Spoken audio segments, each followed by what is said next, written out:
पूरी कहानी में ये बिमला जी की देन है। पैसा अगर मैं दे दिया होता तो मेरी नौकरी आज पूरी हो गई होती। मैं कहा मैं नहीं दूंगा, मैं फौजी आदमी हूँ, घूस न दिया हूँ न लिया हूँ। मैंने देश का नाम किया है, उत्तर प्रदेश का नाम किया है, और मेरे साथ आप इतना अत्याचार किए। 2023 से शुरू हुआ। हाँ, 23 से हुआ। 20,000 रुपए की घूस मांगी गई। जी जी जी जी। मैं जब रात में उठता हूँ तो चाहे 2 बजे उठ गया, फिर इसके बाद नींद ही नहीं लगती। यही दिमाग में दिखा, अरे मैं इतना काम किया देश के लिए, मेरे साथ ऐसा किया जा रहा। अब बिमला जी मुझे सिखाएंगे क्या ट्रेनिंग देना है। घूस ले रहा, उसके ऊपर आप कोई कार्रवाई नहीं कर रहे। मैं हूं आपके साथ पलक। आज हमारे साथ मौजूद है एक ऐसी शख्सियत जिन्होंने खेल, अनुशासन और फौज में अपनी सेवाएं दी हैं, और साथ ही इनके जीवन का कई लोगों के जीवन पर भी प्रभाव पड़ा है। और साथ ही 1976 में सेना में सूबेदार के पद पर तैनात रहे, और साथ ही वर्ष 2021 में इन्हें लक्ष्मण पुरस्कार से माननीय मुख्यमंत्री योगी आदित्यनाथ जी के द्वारा भी सम्मानित किया गया है। तो सबसे पहले हम आपका धन्यवाद करना चाहेंगे यहाँ पर आने के लिए, मौजूद होने के लिए। और सबसे पहले हम आपके जीवन के बारे में जानना चाहते हैं कि अपने जीवन के बारे में अपना परिचय आप हमें दें दर्शकों को। मैं Radheshyam Singh, hammer thrower Asia champion, Rajput regiment में मैं सूबेदार रैंक से रिटायर हुआ हूँ। मैं आगाज चैनल को बहुत बहुत धन्यवाद देना चाहता हूँ, जो कि मुझे बोलने के लिए, अपना जो बातें बताने के लिए बोला गया है, उसके लिए बहुत बहुत धन्यवाद चैनल का। जी, सबसे पहले मैं आपके इस सफ़र के बारे में जानना चाहेंगे। जैसे कि 1976 में आपने सेना में भर्ती हुई आपकी, उसके बाद आपने ओलंपिक्स, एशिया ओलंपिक्स में भी भाग लिया है, और साथ ही हैमर थ्रो में आपने गेम में, तो कैसा आपका जीवन का ये रही है आपकी? देखिए, मैं पहले गांव में कुश्ती लड़ता था, और मैं 76 में राजपूत रेजिमेंट में सिपाही के रैंक से भर्ती हो गया था। जब मैं वहाँ पर गया तो एक हमारे अशोक सिंह से, अब तो बेचारे उनका देहांत हो गया, जब मैं कुश्ती लड़ रहा था तो आए बीच में, बोले कि आपको कुश्ती लड़ रहे हैं लेकिन कुश्ती में आपको कुछ नहीं मिलने वाला है, बोले आप हैमर थ्रो करिए। तो हैमर, मुझे पहले पता नहीं था कि हैमर क्या चीज़ होता है। जी, हम जानना चाहेंगे आपसे भी, और हम हमारे दर्शक भी जानना चाहेंगे कि हैमर थ्रो क्या होता है। हैमर थ्रो एक जंजीर में बंधा होता है और 7 किलो 260 ग्राम का होता है। मैं उसको धीरे धीरे, कोच साहब मुझे ट्रेनिंग कराते रहे, थोड़ा वेट ट्रेनिंग कराए, थोड़ा मेरी ट्रेनिंग भी वहाँ चल रही थी। उसी बीच में मुझे टाइम दिया जाता था कि आप स्पोर्ट्स के लिए जाएंगे, तो हमें ट्रेनिंग कराते रहे। 80 से 76 से मैं 77 तक उनका ट्रेनिंग भी अपना पूरा किया, और हैमर भी सीखा वहाँ पर। सीखने के बाद धीरे धीरे मैं इतना अच्छा करने लगा कि 80 से 90 तक भारत में मैं मेडल लिया, ऑल इंडिया सर्विस रिकॉर्ड किया, नेशनल राष्ट्रीय रिकॉर्ड किया, ट्रैक एंड फील्ड एशिया खेला, एशियन गेम 86 सियोल खेला, और 90 में, सन 1990 में मैं इंडिया में फर्स्ट होकर के मैं छोड़ दिया गेम अपना। जी, तो राधेश्याम जी, जैसा कि आपने बताया कि 1985, 86 और 87 में आपने भारत का प्रतिनिधित्व किया है, तो वो क्षण आपके लिए कैसा था? जैसे कि आपने हमारे देश को ऊंचाइयों पर पहुंचाया है और देश का नाम रोशन किया है, तो वो क्षण आपके लिए व्यक्तिगत तौर पे कैसा था? देखिए, फौज का एक डिसिप्लिन ही बहुत है। डिसिप्लिन, जब तक खिलाड़ी का संस्कार नहीं है तो आगे नहीं बढ़ सकता। तो फौज का डिसिप्लिन तो आपको पता ही है, इतना सख्त होता है कि खाने का, रहने का, सोने का, हर चीज़ का डिसिप्लिन में आता है। तो वहाँ पर मुझे ब्रिगेडियर पूरी साहब बड़े अच्छे थे, वहाँ पर मुझे इतना साधन मिलने लगा कि मैं इतनी अच्छी तैयारी करने लगा। वहाँ दूध, मीट वगैरह सब कुछ सुविधा, वहाँ सब कुछ मिलता था, और खाने की कोई प्रॉब्लम नहीं होती थी। तो वहीं से मेरा फौज ने राजपूत रेजिमेंट मेरे साथ किया है, कोई नहीं कर सकता। जी, आप भावुक ना होइए सर। हम आज, जैसे कि आपने ये भी बताया था कि अभी हाल ही में आपके साथ एक इंसिडेंट हुआ था जिसके तहत आप पर घूसखोरी का इल्जाम लगाया गया था, आपसे घूस मांगी गई थी, और वहाँ के जो बच्चे थे उनके द्वारा आपके ऊपर कुछ कानूनी कार्रवाई भी की गई थी। तो वो हम जानना चाहेंगे कि क्या वो मामला पूरा था? हमारे दर्शक नहीं, वो तो हमारे लिए कलंकित था। हम देखिए, मुझे लक्ष्मण अवार्ड भी मिला। जी, जैसे कि एक बहुत उच्च स्तर का वो पुरस्कार होता है, उससे आपको सम्मानित किया गया था, माननीय योगी आदित्यनाथ ने आपको सम्मानित किया था। और उसी के बदौलत मुझे प्रयागराज में कोचिंग देने के लिए, विशिष्ट ट्रेनिंग करने के लिए दिया गया। तो मेरा जो पेमेंट आया 3 महीने में, 1.5 लाख वहाँ पेमेंट था मंथली का। जब मेरा पेमेंट आया तो एक बाबू है, योगेश बाबू, वो आया कि बोला कि आपको देना पड़ेगा 20,000 रुपया मंथली तो मैंने कहा किस बात का मंथली, किस बात का देना पड़ेगा। फिर मैंने वहाँ के जो इंचार्ज थे उनको मैंने बताया कि भाई ये 20,000 रुपया मांग रहे हैं। तो लोग वहाँ एक देवी हैं, इंचार्ज हैं, उन्होंने बोला कि नहीं देना पड़ता है ऊपर। मैं कहा मैं नहीं दूंगा, मैं फौजी आदमी हूँ, घूस न दिया हूँ न लिया हूँ, देने का कोई सवाल ही नहीं है। फिर वहीं से मेरा गिनती शुरू हो गया। बिमला जी इसके पास गया, उन्होंने कोई सुनवाई नहीं की। वहाँ पर मैं जब ज्वाइन किया था तो भारत माता की जय और वंदे मातरम मैं बच्चों से सुबह मॉर्निंग में बुलवाता था, मैं लगातार बुलवाता रहा। और जिस दिन मैं छोड़ के आया हूँ मुझे बड़ा दर्द होता, उस दिन उन्होंने भारत माता की जय बोलना बंद करवा दिया, वंदे मातरम बंद करवा दिया। मैं बहुत दर्द हुआ, मैंने बात भी किया बिमला जी से, आपने ऐसा क्यों किया। ये पूरी कहानी में ये बिमला जी की देन है। पैसा अगर मैं दे दिया होता तो मेरी नौकरी आज पूरी हो गई होती। और आरपीजी का इसमें भी बड़ा योगदान है, क्योंकि जब आपको, क्योंकि निदेशालय से मुझे निकालने का आदेश आया था, तो आरपीजी को भी सोचना चाहिए कि भाई इतना बड़ा खिलाड़ी है, मैं करीब 25 साल ट्रेनिंग दिया, मेरे बच्चे इंटरनेशनल एशिया भी खेले हैं और मैं विशिष्ट ट्रेनिंग नहीं दे पा रहा हूँ, बड़ी शर्म की बात है। और फिर उसके ऊपर मैं कई बार कोशिश किया मिलने के लिए, मिला भी नहीं, 2-3 बार मिला भी तो उन्होंने कोई जवाब नहीं दिया मुझे। लेकिन ये है कि इतनी परेशानी, इतनी मुझे ग्लान है कि बताइए, मैं इतने 10 महीने में रहा, एक दिन भी, एक टाइम भी मैं एब्सेंट नहीं रहा, पूरी ट्रेनिंग दिया मैंने, बच्चों अच्छे काम कर रहे थे। लेकिन बिमला जी ने मेरे खेल के नाम पर मेरे जितना शोहरत था, उन्होंने मेरे शोहरत को बर्बाद कर दिया। तो जैसे कि आप इन महिला का नाम ले रहे हैं बिमला जी, तो हम जानना चाहेंगे कि किस पद पर तैनात थी और क्या कुछ इनके पास ऐसे चीजें थी, ऐसे अधिकार थे जिनकी बदौलत उन्होंने ये सब आपके साथ किया। वो मेरी बिमला जी वहाँ पर आरएसओ की ड्यूटी कर रही थी, वो इंचार्ज थी वहाँ की। और ये मामला आजमगढ़ का है? नहीं, ये आजमगढ़ का नहीं, ये मामला आपका प्रयागराज का है।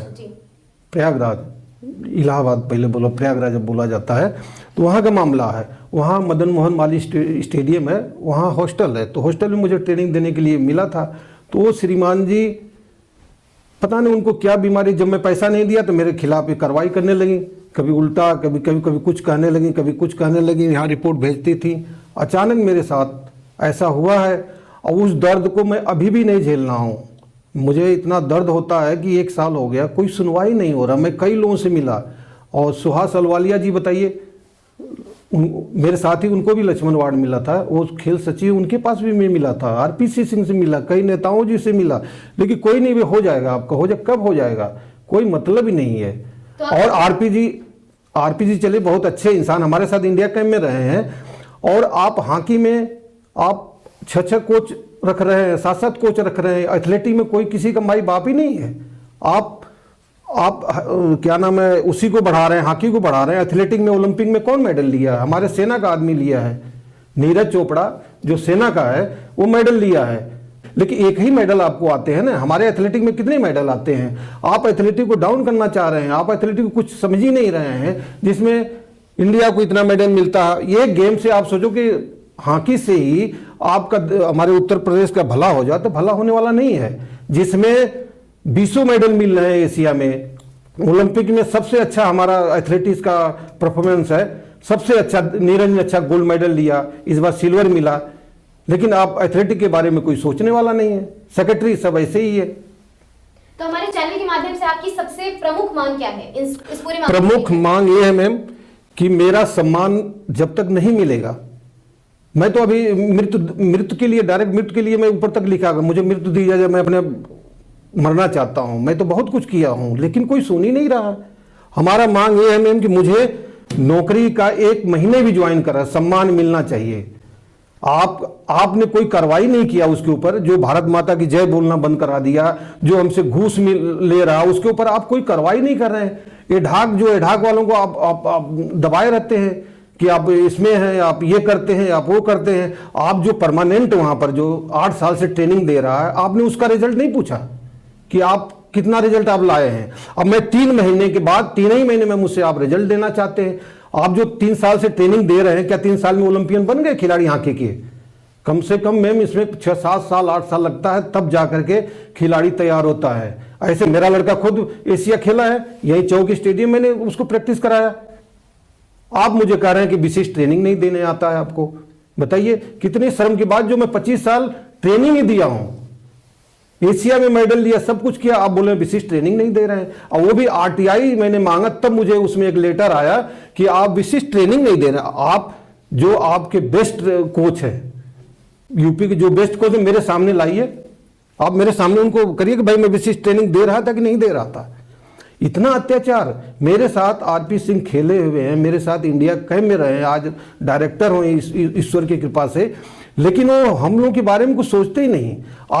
आप बचाना चाहते हैं अपने कर्मचारियों को, क्यों? योगी जी की ऐसी देन है कि जो हिंदुस्तान में ऐसा कोई ईमानदार नेता नहीं मिलेगा। हम लोग को तो भाई उनके चरण धो करके पीना चाहिए। आप लोग नीचे से चोरी करवा रहे हो, आप तो नहीं ले रहे हो, नीचे वाले की हिम्मत कैसे पड़ती पैसा मांगने की? आपने उसके ऊपर क्या कार्रवाई किया? कोई कार्रवाई किया?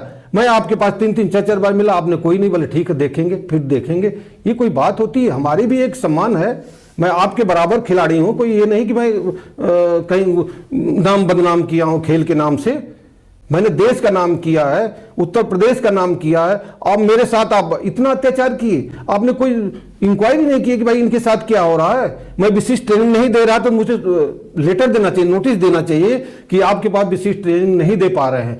तो मैं बताता कि विशिष्ट ट्रेनिंग क्या है। 16 साल को बच्चों को क्या ट्रेनिंग देना है मुझे पता है। अब बिमला जी मुझे सिखाएंगे क्या ट्रेनिंग देना है। अब वो सोचती थी मेरे पास है, सबसे गद्दार बिमला है। वो पैसा लेती थी, पैसा लोग देते हैं, लेकिन मैंने फौजी आदमी, मैं कहा सर कट जाएगा, लेकिन मैं किसी को एक चवन्नी नहीं दूंगा, न दिया मैंने। भले नौकरी ये लोग हटा दिए मुझे, लेकिन मैं इसके लिए लड़ाई 100% लड़ता रहूंगा जब तक जिंदा रहूंगा। इस आवाज को उठाता रहूंगा। आरपी जी हैं, क्या नाम है, हमारी आवाज वहां भी जाना चाहिए, मुख्यमंत्री जी के पास, खेल सचिव के पास जाना चाहिए, खेल मंत्री जी के पास जाना चाहिए, जो हमारे हैं खेल मित्र उनके पास जाना चाहिए, ताकि आवाज उठे कि हमारे साथ अन्याय क्यों हुआ। जब तक पूरी इंक्वायरी मुझे नहीं बताया जाएगा। आप बोल रहे हैं विशिष्ट ट्रेनिंग, क्या विशिष्ट ट्रेनिंग है? मुझे पता नहीं, मुझे इतने साल से ट्रेनिंग देना, मुझे नहीं पता कि क्या कैसे बच्चे को ट्रेनिंग देना है। अब मैं हैमर थ्रो के खिलाड़ी हूं, मैं NIS भी किया हूं 92 में, क्या मैं ट्रेनिंग नहीं दे पा रहा हूं? और जो 9 लोग जो सिलेक्शन हुआ है वो लोग ट्रेनिंग दे रहे हैं। एक मैं ही गद्दार हूं भाई, मैं ही गद्दार हुआ ना भाई, मैं बच्चों के साथ गद्दारी कर रहा हूं। और बच्चे बोल रहे हैं लिखित में, एक वो प्रेम जी वहां पर इस समय आए हैं, मैं 3-4 बार जनता दरबार में मिला हूं, वहां से नोटिस गई है, तो वहां प्रेम जी हैं, तो प्रेम जी के ऊपर दबाव, प्रेम जी अच्छा काम कर रहे हैं, लेकिन उनके ऊपर दबाव, बच्चों को घुड़का गया, गाली दिया गया, नहीं तुम ऐसे नहीं बोलोगे। बच्चे सब बोल रहे हैं कि हाँ सर ये सच्चाई बात है। उनसे पैसा मांगा गया और बच्चों से लिखवाया गया है, जबरदस्ती बिमला ने लिखवाया है। आपने कोई कार्रवाई नहीं कर रहे। मैं चुप थोड़ी बैठने वाला हूं, कुछ नहीं। और सच्चाई जिस दिन आएगी तभी मैं अपने मेंटली ठीक रहूंगा। अगर सच्चाई ये नहीं देंगे तो मैं आवाज उठाता रहूंगा। और अगर मैं मरता हूं तो आरपी सिंह और बिमला जिम्मेदार होंगे, क्योंकि मेरे ब्लड प्रेशर हो गया, बताइए, मेरे शुगर हो गया, आज तक मेरे कभी बीमारी नहीं हुई। मैं जब रात में उठता हूं तो चाहे 2 बजे उठ गया, फिर इसके बाद नींद ही नहीं लगती। यही दिमाग में दिखा, अरे मैं इतना काम किया देश के लिए, मेरे साथ ऐसा किया जा रहा है। इतने गद्दार लोग बैठे, गद्दारों को आप निकालिए ना। आप कैसे हिम्मत पड़ी मुझसे पैसा मांगने की? अब 20,000 रुपया कम होता है? कोई गवर्नमेंट मुझे 1.5 लाख रुपया दे रही है, ना कि योगेश बाबू दे रहा है, न बिमला दे रही है। सबसे गद्दार बिमला है, इसके साथ कार्रवाई करनी चाहिए। ये आरपी जी छिपा रहे हैं, आरपी जी को करना चाहिए। आप जब 6 ट्रेनिंग दे रहे हैं, वो विशिष्ट ट्रेनिंग दे रहे हैं, अब मैं 3 महीने में विशिष्ट ट्रेनिंग खराब कर रहा हूं। बताइए, मेरे बच्चे एशिया खेल रहे हैं, आप बोले विशिष्ट ट्रेनिंग नहीं दे रहे हैं। जवाब दीजिए, मुझे इसको जवाब चाहिए जी। तो आपके हिसाब से पूरा मामला 2023 से शुरू हुआ, हाँ, 23 से हुआ। 20,000 रुपए की घूस मांगी गई। जी। और हम ये भी जानना चाहेंगे कि जैसे कि आपने बताया, जानकारी हमें साझा करी है कि आपके नाम पर एक रोड बनाने का भी प्रस्ताव पास हुआ है माननीय योगी आदित्यनाथ जी के द्वारा। जी, मेरे इसके बारे में आपसे जानना चाहेंगे। मेरे नाम से योगी जी से मैंने मंजूर करवाया, क्योंकि 20 लोगों का रोड बन गया है, तो मैं ही बचा हुआ था। तो आजमगढ़ यहां से लेटर गया, आजमगढ़ डीएम इतने अच्छे हैं, बुला करके तुरंत ऑर्डर दिए, इनका जो PW का जो 1 किलोमीटर बन गया है, जो गांव में बनना है, तुरंत बनाइए। और मेरा रोड भी बन रहा है, मेरे नाम से गेट भी बनेगा। कितना सम्मान मिल रहा है। और ये गिरे हुए लोग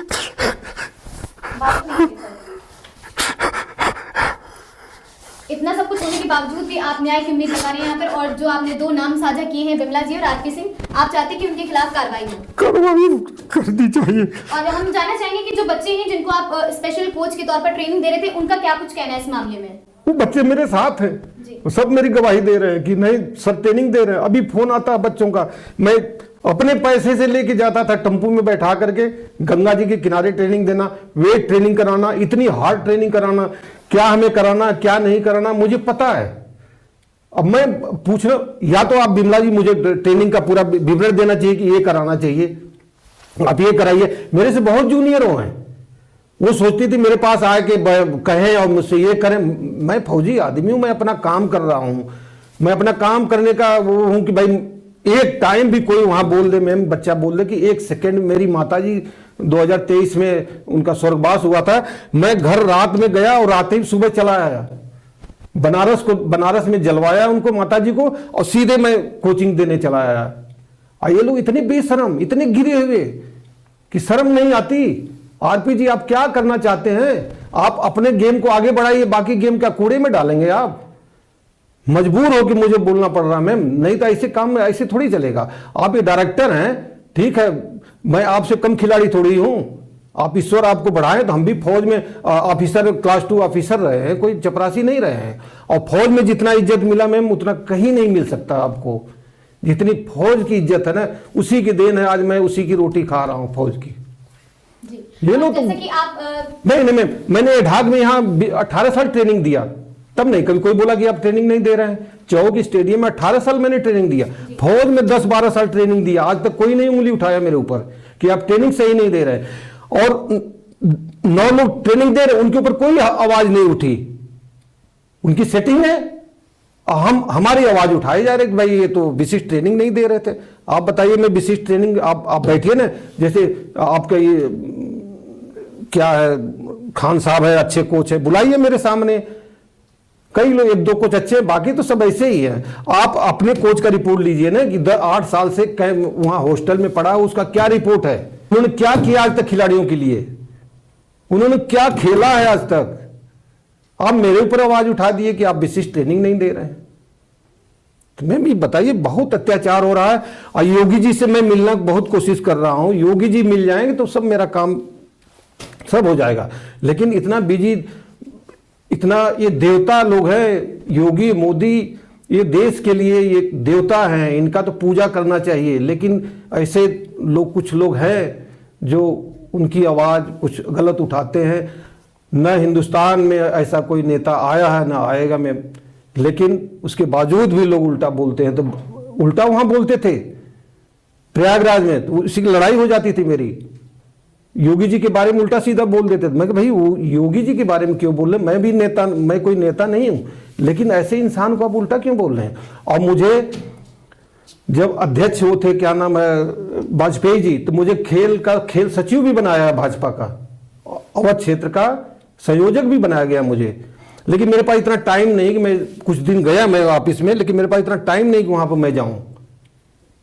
भाजपा देश के लिए कर रहे, मैं राजनीति नहीं कर रहा हूं, मैं केवल योगी मोदी की बात कर रहा हूं। भाजपा क्या करे, वैसा ईमानदार कोई नेता है तो बता दीजिए। दोनों के अलावा कोई ईमानदार है देश में तो कोई किसी नेता का नाम ले लीजिए।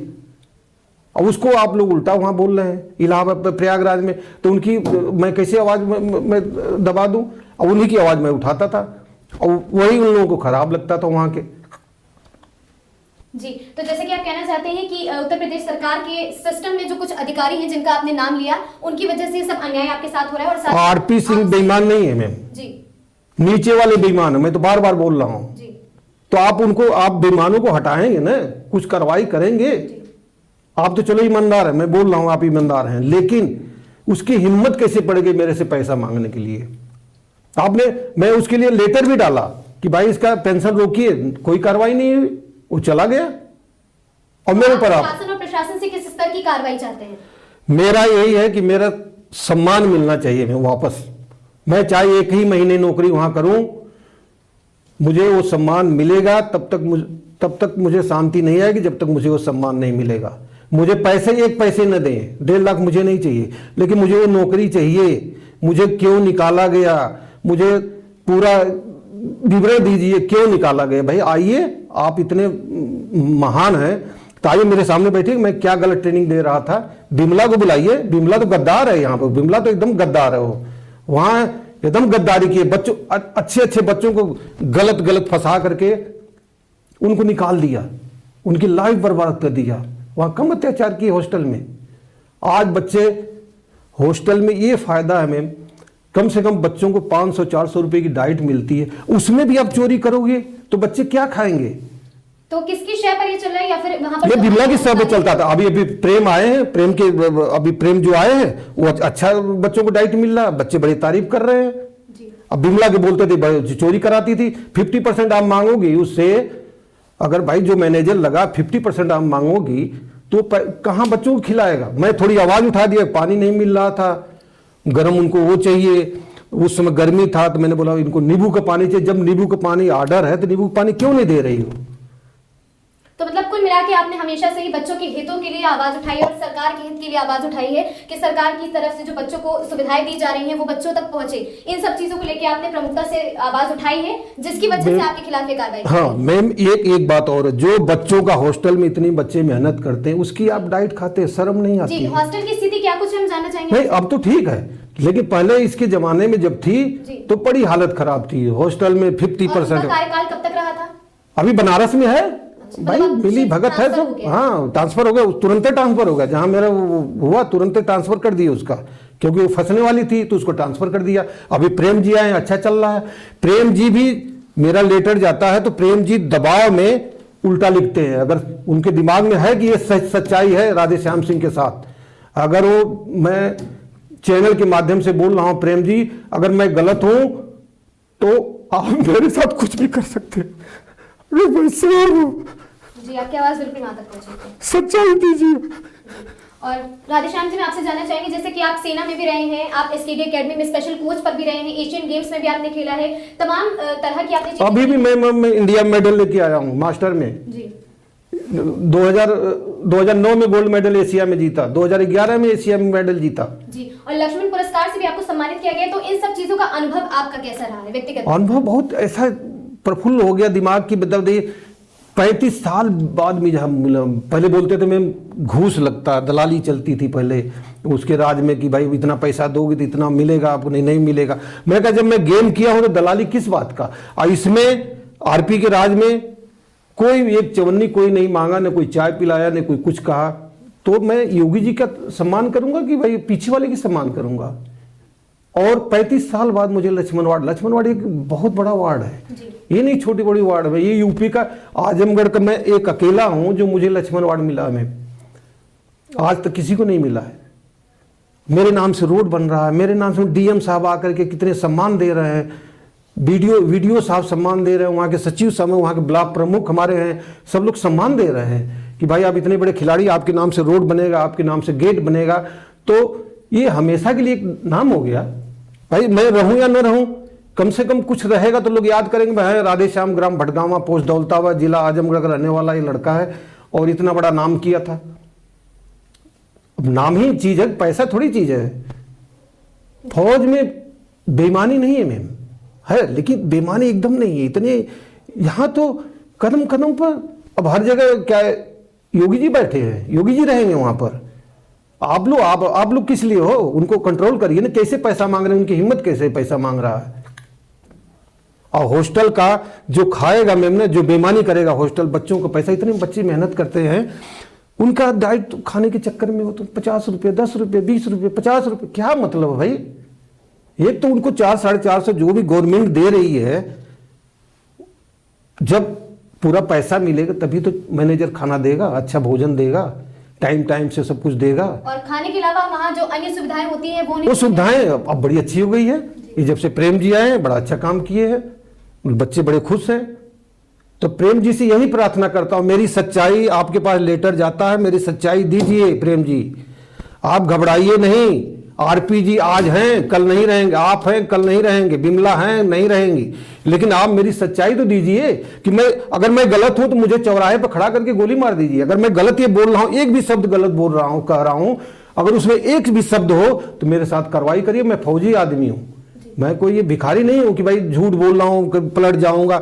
जो मैं बोल रहा हूँ अगर इसमें एक भी बाड़ी मेरी गलत हो तो मेरे साथ कार्रवाई जितना हो सके करिए। आरपी साहब, बिमला जी तो नहीं बोलना चाहिए ऐसे, क्या इसको बोलना है इतना। और बात अगर आपके एक फौजी जीवन की करें तो जैसा कि आप सूबेदार के पद पर तैनात थे और आपने एक लंबा कार्यकाल गुजारा है, तो उसका अनुभव आपसे जानना चाहेंगे कि जैसा कि हम अक्सर टीवियों में देखते हैं वैसी फौज होती है या फिर असल जिंदगी में कैसी होती है, वो हम आपसे जानना चाहेंगे। मैम, अनुशासन वहां का क्या जीवन पर प्रभाव पड़ा आपका सेना में शामिल होने के बाद? मैम, जो टीवी में आप देखते वो चीज अलग है, धरती आसमान का अंतर है।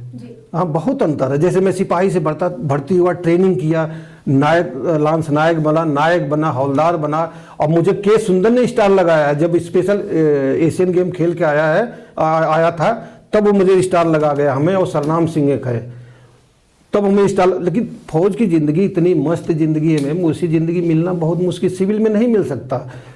क्योंकि हम अनुशासन ही गेम कराता, अनुशासन ही आगे बढ़ाता।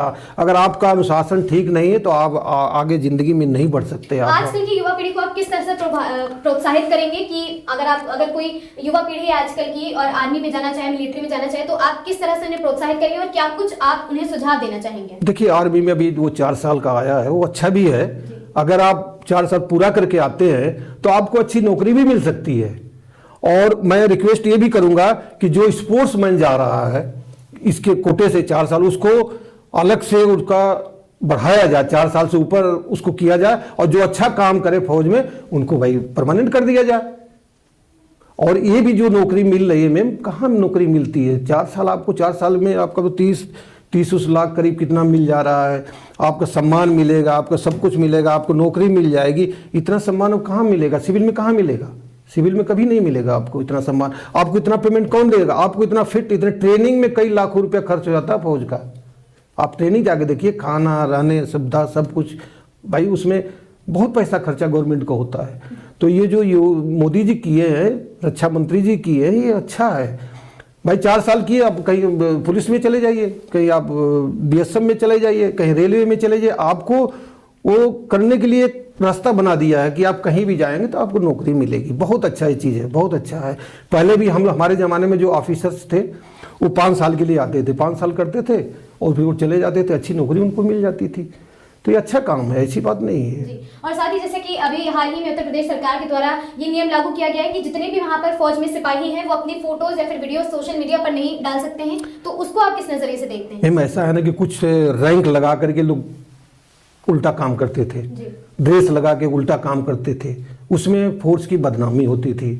तो ये अच्छा हुआ भाई, नियम तो है ही फौज का कि भाई आप ड्रेस में रह करके, जब तक आप नौकरी कर रहे हैं आप ऐसा काम नहीं करेंगे। लेकिन बीच में लोग करने लगे, दिखाने लगे कि मैं कैप्टन हूँ, मैं सूबेदार हूँ, मैं हवलदार हूँ, मैं ये हूँ, मैं दरोगा हूँ। तो उससे क्या है, फोर्स की इसमें बदनामी हो रही थी। जब आप ड्रेस लगा रखे हैं तो आपको डिसिप्लिन में रहना चाहिए। कहीं भी जाओ, घर भी जाओ, वो भी डिसिप्लिन में रहना पड़ेगा आपको। ये नहीं कोई गांव वाला बोले कि अरे फौजी आया ये ऐसा बेकार है तो कुछ इसको तमीज नहीं है, नहीं, उसको हर संस्कार में रहना पड़ेगा। यही हमारा फौज सिखाता, यही फोर्स सिखाता है कि जहां भी रहिए पता लगे कि आप फोर्स के हैं। और फोर्स का सम्मान कहीं खराब नहीं होना चाहिए मैम, उसमें बदनामी होती है। इसलिए फौज एक नियम निकाली, अच्छी बात है, ये तो नियम होना चाहिए जी। और जैसे कि हम आपसे ये भी जानना चाहेंगे कि वहां पर जो विभिन्न पदों के लोग होते हैं, जैसे कि सूबेदार हो गए अधिकारी वहां पर, और साथ ही हवलदार हो गए, सिपाही हो गए, तो क्या उनके बीच में कुछ मतभेद या फिर ऐसा पक्षपात देखने को मिलता है कि जो नीचे पद पर तैनात है उनके साथ कुछ पक्षपात देखने को मिलता है? देखिए, मैं तो थोड़ा बहुत हर जगह होता है भाई। अफसर एक ऊपर है तो अपने आप को हाई फाई समझता है, एक जेसीओज है उसका कुछ नीचे। आपने कभी कुछ ऐसा फेस किया? देखिए, मैंने तो फेस किया नहीं, मैं तो पूरी सर्विस में फतेहगढ़ में अपने सेंटर में, मैं यूनिट में गया ही नहीं। कभी कभी गया हूँ, खेल के आ गया हूँ। हमारी ज़िंदगी तो ऐश आराम की निकली है, खेलो, मेडल दो, वापस आओ सेंटर में, सब कुछ आपकी सुविधा, फिर इंडिया कैंप में जाओ, वहाँ खाओ पियो, वहाँ पे ट्रेनिंग करो अच्छी। कोई, मैं इतने साल नौकरी किया हूँ, कोई तकलीफ ही नहीं हुई मैम। और पहले मैं तो एक नॉर्मल परिवार का था मैम, इतना सुविधा हम लोगों को नहीं थी। फौज में जाते, सेना में भर्ती होने का सुझाव आपके दिमाग में कब से आया? हमारे दिमाग में शुरू से था। मम्मी माता जी की माई बोलते थे ना, माई हम तो फौज में जाए, तो बाबू बोले तो नहीं नहीं फौज में ना काकरबा जाके वहाँ पर, तो फौज में हमारे पिताजी गए ना, लेकिन छोड़ के चले गए ना, बोला ना फौज में हम इतना पर संपत्ति हम क्या करेंगे नौकरी करके। लेकिन हमें तमन्ना थी कि भाई नहीं हमें फौज में जाना है, और ईश्वर की कृपा से हमें राजपूत रेजिमेंट में मिल गया। और आपका छात्र जीवन किस तरह से गुजरा? पढ़ाई में हम जीरो थे मैम, पढ़ाई तो अच्छी नहीं थी, लेकिन यह है कि मैं हाई स्कूल फेल ही होकर के भर्ती हुआ, फेल हो गया था, भर्ती हुआ। फिर मैं फौज में जाने के बाद हाई स्कूल किया, इंटर किया, मेरे को वो था ना तमन्ना, इंटर किया, फिर ग्रेजुएशन भी किया मैंने वही सेंटर से। पढ़ाई मैंने पूरा किया, पढ़ाई में कोई प्रॉब्लम, लेकिन यह है कि इतना नॉलेज नहीं था उस समय, इतना जैसे अब के बच्चे जितने नॉलेज हो रहे हैं, हम लोग उस समय के सोचते हैं कि अब के बच्चे समझ कंप्यूटर हैं, हम लोग तो जीरो थे, कुछ पता ही नहीं था दुनिया थी। और जैसे कि आपने 40 साल से ज्यादा का समय सेना में गुजारा है, तो हम जानना चाहेंगे कि घर परिवार से दूर रहकर वहाँ नौकरी करना आपके लिए कितना कठिन रहा? कोई कठिन नहीं, में पता ही नहीं लगता आपको छुट्टी मिलेगी, 2-3 महीने के अंदर में छुट्टी मिल जाती है भाई, 15 दिन की जाइए, फिर 15 दिन की जाइए, फिर 2 महीने की जाइए। इतना फौज का नियम बना हुआ है कि आपको ये नहीं कि आप साल भर रुकने नहीं देंगे। ऑफिसर से होते हैं भाई आपको छुट्टी जाना है, आपको इतनी छुट्टी बाकी है, आप क्या करना चाहते हैं। मैं तो खेल में था, मैं तो 10 साल छुट्टी नहीं काटा, मेरा जमा हो गया छुट्टी, उसका पैसा मिला, क्योंकि मुझे खेल का नशा था कि मैं छुट्टी जाऊंगा तो मेरा प्रैक्टिस मिस हो जाएगा। 10 साल माने होता है, मैंने छुट्टी नहीं काटी क्योंकि मुझे खेल के नशा था, मुझे आगे बढ़ना है। लेकिन मैं उस समय इतनी सुविधा नहीं थी, आज जो सुविधा मिल रही है, अगर ईश्वर उस समय हम लोग को इतनी सुविधा मिल जाती तो पता नहीं क्या करते। कितनी पावर, इतनी ताकत थी हम लोगों के पास। हम लोग मूर्खों की तरह दिन भर लगे रहते थे, उस समय कोई कोच अच्छा नहीं मिलता था। आज देखिए मिल्खा सिंह क्या थे बताइए, हैं उस जमाने में। ध्यानचंद के देखिए क्या उनकी आज तक आवाज़ आती है, ध्यानचंद मिल्खा सिंह। तो अब के बच्चों में क्वालिटी नहीं रह गई मैम, अब वो करना नहीं चाहते। गांव में चले जाइए, मोबाइल लेके बैठे रहेंगे। अरे आप मोबाइल दे रहे हैं तो मोबाइल 99% बच्चे मोबाइल हमारे बच्चों को बर्बाद कर रहा है। लेकिन घर वाले नहीं सोचते, छोटे छोटे बच्चों को पकड़ा देते हैं मोबाइल। अरे क्यों बर्बाद? हम लोग बताइए 2005 या 7 में मोबाइल देखे होंगे। तो आप युवा पीढ़ी को प्रोत्साहित करना चाहते हैं कि हमें आजकल की जो युवा पीढ़ी है फोन मोबाइल इन सबसे हटकर इस चीज में भी जाना चाहिए और मिलिट्री में अपने देश के सम्मान के लिए, सेवा के लिए, सुरक्षा के लिए समर्पित होना चाहिए? देखिए हम तो मैम यही बोलेंगे कि अगर आपको गेम करना, कोई चीज करना, पढ़ाई करना है, आप मोबाइल एकदम टच मत करिए। आप जैसे बोलते हो ना कि अरे मैम ने दिया है, प्रोग्राम दिया, ये दिया। अरे भाई मैम दिया तो उसी जगह यूज करो। हर जगह थोड़ी 24 घंटा तुम्हें मैम बोलनी कि भाई आप मोबाइल यूज करो। आप रात में पढ़ रहे हो, क्या पढ़ रहे हो, घर वालों को इतना टाइम तो है नहीं। इतना वो माहौल गंदा हो गया मैम कि भाई को नहीं समझ रहा, सिस्टर को नहीं समझ रहा, कोई ये नहीं समझ रहा। पहले इतना दूरी थी, माँ बाप से लोग डरते थे, गाँव वाले से लोग डरते थे, अरे भैया मेरे चाचा है देख लेंगे, ये होगा। अब कोई डर ही नहीं, कोई भय नहीं, कोई सम्मान नहीं। बहुत ग्लान होती है कि दुनिया कहाँ जा रही है। हाँ विज्ञान आगे बढ़ा, लेकिन संस्कार गिरता चला जा रहा है। हमारे पास संस्कार है ही नहीं। संस्कार नहीं तो हम आगे कहाँ से बढ़ेंगे आप बताइए। बढ़ने का कोई सवाल ही नहीं है, क्योंकि बच्चे 12 साल 11 साल 10 साल हो जा रहे हैं, इनकी हालत ये हो रही है कि पता नहीं क्या दुनिया इनके पास है। आम लोग 18-20 साल को भी पता ही नहीं लगा कि दुनिया है क्या। अभी राधेश्याम जी, आपकी सेना की जो आपकी जिंदगी बीती है उसकी कोई एक ऐसी याद जो आपको आज भी याद हो, सबसे ज्यादा वो आपका पल यादगार रहा हो, या फिर आज भी आप अपनी वर्दी देखते हैं तो आपको क्या कुछ चीजें याद आती हैं? आपसे जानना चाहते हैं। मैम जब उस समय हमारी गरीबी थी, जब मैं भर्ती हुआ तो उस टाइम ऐसे लगा कि जैसे कोई मैं जग जीत लिया हूँ। उस दिन का याद आता है, वो लेटर आया कि भैया आपको जाना है।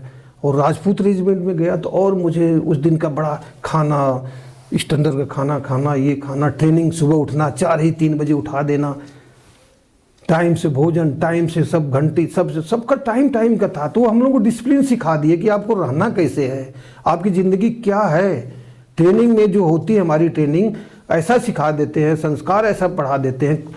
उनकी इतनी क्षमता होती है, हमारे जितने ट्रेनर लोग होते हैं कि हर पल आपको बिजी रखेंगे ताकि आप उल्टा कुछ न सोचें, हमेशा सेना के बारे में सोचें। और वही ज़िंदगी आज जो मेरी है, जो आगे बढ़ती जा रही है जी। और साथ ही फील्ड पोस्टिंग और पीस एरिया की ज़िंदगी में क्या कुछ अलग चीज़ें होती हैं या क्या कुछ फ़र्क होता है? फ़र्क बहुत है मैम। फील्ड में आप जाएंगी तो सिगड़ी होती है, मैं तो गया हूँ ना एक बार, 24 घंटा उसी का पानी, बर्फ़ का पानी उबालिए और उसी का पानी पीजिए, उसी को उबाल करके उसी से नहाइए, उसी से सब कुछ करिए। अरे वो ज़िंदगी बड़ी टफ है मैम, लोग पिक्चर में दिखाते हैं ना कि बस इतनी टफ है, और वहाँ पर 3 महीने से ज़्यादा आपको रहने नहीं देंगे, क्योंकि जीरो है, जीरो। वहाँ पर 24 घंटा बस बर्फ़ गिर रहा है। उसकी ज़िंदगी और इसकी नीचे की ज़िंदगी बहुत अंतर, धरती आसमान का अंतर है मैम। वहाँ पर जो पीस होता है उसमें आराम से निकल जाता है, सिपाही का चाहे अफसर हो चाहे कोई, वहाँ पर सबको ट्रेनिंग में जाना ही है। आप पेट्रोल में जाना है तो आपको जाना ही है। लेकिन अब मोदी के राज में इतना अच्छा हो गया, इतने अच्छे स्टैंडर्ड के कपड़े आ गए कि आप हाईएल्टी में घूम रहे हैं तो आपको फर्क ही नहीं पड़ेगा। आपको आप कपड़े जूते सब कुछ, अब पहले इतना वो चीज़ साधन नहीं था, बहुत हालत ख़राब थी उस समय। तो आपके हिसाब से पिछली सरकारों में और पहले के समय में आपकी सरकार के दौर में भी बहुत कुछ योजनाएं सुविधाएं मिलिट्री वालों को मिली हैं? बहुत योजना, मेरा जाके बॉर्डर पर आप देख लीजिए, इतने रोडें बन गए, इतने हर चीज़ की सुविधा हो गई है। वाह अरे मोदी जी, मोदी जी, योगी जी, मैं बता रहा हूँ ऐसे इंसान नहीं मिलेंगे मेरे। और भर्ती प्रक्रिया में क्या कुछ बदलाव पहले और अब के मुकाबले हैं? पहले अब थोड़ा ज़्यादा पढ़ाई भी हो गई है उसमें। पहले इतनी पढ़ाई वढ़ाई नहीं लोग मांगते थे, इतना टेस्ट ओवर होते थे, इतना हार्ड टेस्ट भी नहीं आते थे। लेकिन अब थोड़ा हार्ड हो गया है, पढ़ाई ज़रूरी हो गई कि पढ़ेंगे तभी नौकरी मिलेगी, और उसके साथ फिटनेस, आप फिजिकल नहीं करेंगे तो आपकी नौकरी नहीं मिलेगी। मेन चीज़ बहुत अंतर है। और ऐसे युवा जो मिलिट्री में आने की सोच रहे हैं, उन्हें क्या कुछ अनुशासन, क्या कुछ फिटनेस करनी चाहिए? पहले से ही खुद को किस तरह से तैयार करना चाहिए? देखिए, जो हाई स्कूल पास कर ले रहा है उसको हमेशा दौड़ की, अपने शरीर का फिटनेस बहुत फिट रखना चाहिए। आपको पता है कि जब तक आप दौड़ पूरा नहीं करेंगे आपको फौज में भर्ती नहीं होगी, पुलिस में आपकी भर्ती, किसी फोर्स में आपकी भर्ती नहीं होगी। जब आप उस चीज़ को आगे करते रहेंगे तभी आप दौड़ पूरा कर। देखिए, आर्मी का दौड़ एक अलग है, उनका टाइमिंग एक अलग है, पुलिस का टाइमिंग थोड़ा ज़्यादा है, उसमें आप थोड़ा टाइम पूरा कर सकते हैं। लेकिन फिजिकली और रिटर्न आप पास करेंगे। अब तो योगी के राज्य में कोई घूस दलाली नहीं चल रहा है, भाई आप पास करो, अच्छे हैं तो चले जाओ। लेकिन एक है थोड़ा सा आरक्षण से थोड़ा लोग परेशान हो जा रहे हैं कि भाई हम इतने 99 नंबर लेके आए और 60 वाला 50 वाला नौकरी पा गया। अब यही थोड़ी दूरी है, लेकिन उसको अब सरकार ही दूर करेगी, अब हम लोग तो दूर नहीं कर पाएंगे जी। और साथ ही ट्रेनिंग पीरियड जो होता है उसमें क्या कुछ आपको सिखाया जाता है, क्या कुछ अनुशासन आपके ऊपर लागू किए जाते हैं, ये भी कुछ आप हमारे दर्शकों से साझा करिए कि ट्रेनिंग पीरियड आपका कैसा गुजरा और क्या कुछ कठिन चीजें होती हैं जो सिखाई जाती हैं, आपको सीखने को मिली है? सीखने के सुबह उठना जी। जो हमारे गुरु लोग होते हैं सुबह घंटी बजा देंगे 3 साढ़े 3 बजे, तैयार होना, फिर पानी पीना, पानी पीने के बाद तुरंत भाई बाथरूम जाना। और टाइमिंग जो होता है ड्रेस पहनने का, ये नहीं कि 1 घंटा लगा दिए, उसका टाइम 1 मिनट। तो आप जब एक ट्रेनिंग पीरियड में थे तो आप किस तरह के छात्र थे अपने गुरु के? हम अच्छे छात्र थे, अच्छों में से थे, हम अच्छे में से थे, लेकिन हम ट्रेनिंग बहुत कम किए हैं, क्योंकि हम स्पोर्ट्स में चले गए तो ट्रेनिंग हम कम जाते थे वहाँ पर, क्योंकि हम सुबह शाम तो अपना हैमर करते थे और बीच में हमें बड़ा छूट मिल गया। वहाँ स्पोर्ट्स कंपनी थी हमारे राजपूत रेजिमेंट में, तो हमें बहुत छूट मिल गई, तो हम ट्रेनिंग बहुत कम किए हैं। फायर जिस दिन होता था मेन, तो उस दिन फायर में चले जाते थे। जिस दिन कोई काम ज़्यादा होता था भाई ट्रेनिंग का ज़्यादा, उसमें चले जाते, नहीं तो अपनी प्रैक्टिस करते थे वहाँ पर। और क्या कुछ रूल, क्या कुछ शेड्यूल होता है ट्रेनिंग पीरियड में एक युवा या फिर एक छात्र का? छात्र का यही कि सुबह उठे आप, सुबह प्रेयर होता है वहाँ पर, फालिंग बोलते हैं हम लोग, फालिंग, फौज में फालिंग हुआ, फिर आपको काम बता दिया जाएगा ये करना है। फिर वहाँ पर करीब आधा घंटा दौड़ाएंगे, दौड़ने के बाद पूरी एक्सरसाइज वगैरह होगी। एक्सरसाइज के बाद टाइम होता है, जैसे घंटा बज गया कि भाई अब घंटा बनने के बाद फिर आधा घंटा टाइम देंगे, उसी में आपको ब्रेकफास्ट करना है, उसी में आपको ड्रेस पहनना है, उसी में तुरंत फिर आना है। फिर इसके बाद ट्रेनिंग शुरू हो जाएगी। ड्रिल है तो कभी राइफल के बारे में, कभी किसी के बारे में, कभी लड़ाई के बारे में, कहीं किसी के बारे में, क्लास चलती रहती है। तो 12:30-1 बजे तक क्लास चलेगी। फिर हमको टाइम जाते ही खाना मिलेगा, आधे घंटे खाना खाना है आपको, आधे घंटे के बाद रेस्ट, ट्रेनिंग में रेस्ट एकदम बहुत कम देते हैं ना। 2 बजे फिर विसिल बज गई, वहाँ फिर भी आपको यहाँ जाना है, आपको वहाँ ट्रेनिंग करना, आपको वहाँ पर ये काम करना है, वहाँ पर घास छिलना है, वहाँ पर यहाँ पर ये सफाई करना है। ट्रेनिंग में यही है मैम। उनको ये नहीं कि अब जैसे हमें कोई कहे कि बाथरूम साफ कर दो तो हमें शर्म नहीं आती, क्योंकि हमें वहाँ कराया गया हर चीज़। भाई बाथरूम साफ कर दो, वो नहीं जाएंगे, तुम कर दो। तो हम लोग झाड़ू हाथ में, बाल्टी और क्या बोलते हैं वो खुरपी, ये साथ में रहता था हम लोगों को हमेशा, सिराने के बगल में झाड़ू, दोपहर के बाद झाड़ू, बाल्टी और खुरपी, ये ट्रेनिंग के लिए मेन चीज हमारा हथियार था। वो हथियार हमें ये भी बताइए कि ये तो हो गई आपकी ट्रेनिंग की बात, उसके बाद जब आप सेना में तैनात हो गए थे सूबेदार के पद पर, तो जैसे कि किसी आक्रमण की स्थिति में कोई अटैक हुआ है किसी दूसरे देश की ओर से, या फिर आपात स्थिति में क्या कुछ माहौल वहां का बन जाता है? जैसे हमारी यूनिट 4 राजपूत श्रीलंका की लड़ाई हुई थी जी, कोई ऐसा अनुभव आप साझा करना चाहें जो जहाँ पे आप भी भयभीत हो गए हो या फिर माहौल बहुत ज्यादा ही खराब हो गया हो? नहीं, वहाँ पर मैं गया, मुझे भेजा नहीं गया, सीओ साहब, ब्रिगेडियर साहब बोले नहीं लड़ाई में नहीं जाना आपको, तो हमारी यूनिट पूरी गई थी लेकिन मुझे नहीं भेजा लड़ाई में, तो इतना अनुभव नहीं, लेकिन लोग उसमें बहुत ज़्यादा कैजुअल्टी भी हुए और नुकसान भी हुआ हमारे देश का, लेकिन जो हुआ LTT। किस वर्ष की है ये जब आप बात करें श्रीलंका की? ये 89 की बात है जी। तो LTT का था, उसमें प्राइवेट देश में रहते थे लोग, बहुत नुकसान हुआ फौज का उसमें, लेकिन हासिल हुआ, फौज ने हासिल किया। हमारे राजपूत रेजिमेंट समझ लो हमारे ग्रुप में सबसे अच्छी है, जो जी लड़े, सब कुछ पर अटैक किया, सब कुछ जीता, कितने परमवीर चक्र तो हैं, उन वीर स्थितियों चक्र। में आप सभी को, सभी जवानों को, सभी सिपाहियों को तुरंत तैयार रहना होता है? तैयार हो 24 घंटा में, इसके लिए कोई वो नहीं है, इसके लिए आपको कोई वो नहीं है। घंटी बजी कि आपको उसमें टाइम होता है कि इतने मिनट में आपको पहुंचना है, ये नहीं कि 1 घंटा आधा घंटे में पहुंच जाओ, बस 10 मिनट 5 मिनट में आपको पहुंचना ही पहुंचना वहाँ पर तैयार होकर के, उसमें कोई वो नहीं है। अंत राधेश्याम जी, हम आपसे जानना चाहेंगे कोई संदेश अपने सेना के जीवन से लगाकर अपने ओलंपिक और साथ ही एक कोच के जैसे कि आपने एक कोच के तौर पर काम किया है, इन सभी चीजों का सार अगर आप अपने जीवन का एक संदेश देना चाहें हमारे दर्शकों को तो वो आप? अब देखिए मैम, अभी ओलंपिक में हमारे सेना की है राजपूताना के भाई, उन्होंने अब देश का नाम किया, जब तक हिंदुस्तान रहेगा नीरज का नाम रहेगा। ऐसे हमारे खिलाड़ी बड़े अच्छे निकल रहे हैं मैम। अब सुविधा इतनी ज़्यादा हो गई, पहले सुविधा नहीं थी। अभी मोदी के राज में, चाहे योगी के राज में, अब जितना योगी कर दिया स्टेट में उतना किसी स्टेट में नहीं हुआ है, लेकिन नीचे वालों को कौन करेगा? उनके लिए तो आप ही जो कमांडर देखभाल तो वही करेगा। तो मैं खिलाड़ियों से यही कर रहा हूँ कि संस्कार में रहिए, और डिसिप्लिन नहीं तो आप खेल नहीं कर सकते, कोई काम नहीं कर सकते। चाहे इंजीनियर बनना, चाहे डॉक्टर बनना है, चाहे आपको फौज में IAS बनता है, चाहे PCS, जो भी बनना है, जब संस्कार नहीं है तो आप कुछ नहीं कर पाएंगे। तो इसलिए नीरज ने हमारे देश को बहुत ऊंचा किया है, उसको भगवान आगे बढ़ाते रहें। ऐसे ही अभी लेफ्टिनेंट कर्नल का उनको पद भी दिया गया है, अभी सूबेदार थे वो, फिर सूबेदार से सूबेदार मेजर बनाए, फिर भाई हमारे देश के लिए वही है। और साथ ही आपके साथ जो एक इंसिडेंट हुआ 2023 में, उसको लेके आप क्या कुछ मांग अंत में करना चाहते हैं? अंत में यही करना है, मेरी मांग नहीं पूरी होगी, मेरी अगर मांग नहीं पूरी होती है तो अगर मैं मरता हूं तो RP और बिमला इसके लिए जिम्मेदार हूं, क्योंकि मैं अब टेंशन में हूं। ब्लड प्रेशर भी हो गया, शुगर भी हो गया, आज तक मुझे कोई बीमारी नहीं हुई। अब मेरा पूरा इंक्वायरी करिए, अगर मैं गलत हूं, जो भी बोल रहा हूं गलत हूं, तो मुझे सख्त से सख्त सजा दीजिए। अगर वो गलत है तो उसको सजा दीजिए, क्यों नहीं सजा दे रहे हैं? आप क्लियर बताइए ना कि मैं गलत हूं या वो गलत है।